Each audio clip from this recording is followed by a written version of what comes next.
I'd like to talk a little bit about a scary term that people are kind of frightened by these days, and that is the addition of adding AI into research. So one of our vendors that we have, EBSCO, has added a overlay to their database, actually a lot of their databases, and it has two functions.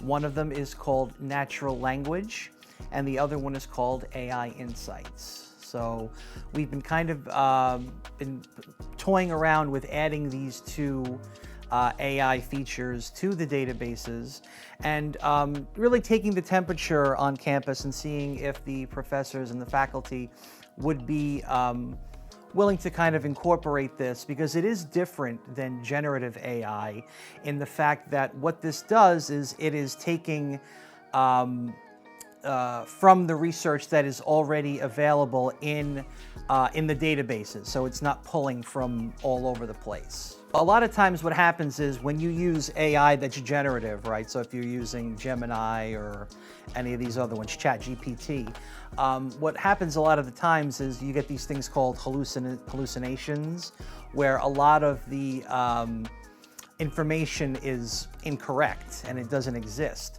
What happens when you're using the AI within the databases is it's helping the students, but it's using the information that's housed within the database. So it's all within scholarly articles and scholarly resources. So it's all the information is hallucination proof, so to speak. So we think that it could be really beneficial to the students if they're able to use these two different AI features. I think being upfront with the students and maybe adding a portion of the assignment and being upfront about it. If you did use AI, how did you interact with the AI? You know, if you used, like I said, the two forms that EBSCO has is AI natural search, which differs from normal searching. Normally we would encourage keywords.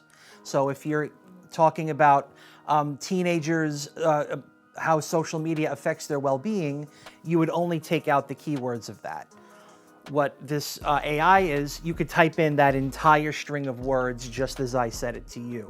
So you wouldn't have to take out the keywords.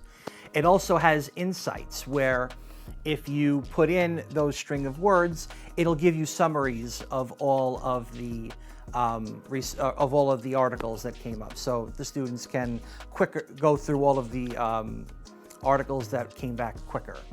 So if the student can pull up all of the resources that they gained and tell the professor, well, I used the AI Insights to go through the information a lot faster, and it gave me the information a lot quicker.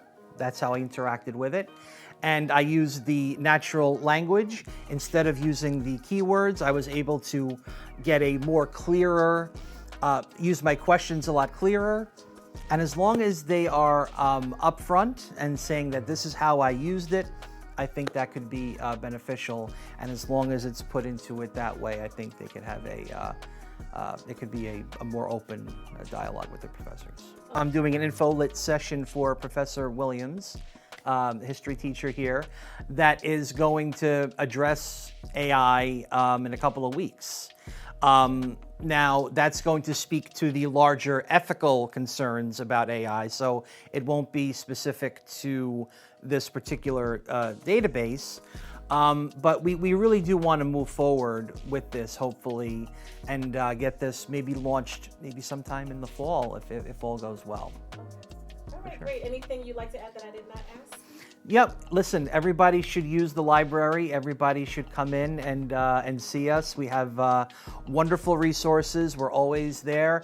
And you go to the library's website, use the chat feature. If you can't come and see us in person, it's the little yellow box at the bottom of the screen. That will not be AI. That will be one of us. That will be a live human being on the other side. And yeah, we are here to support you as students, and we're here to support the faculty as well. So we've always collaborated with the research guides and getting those on the website as well. And we are here to support both student and on the faculty side.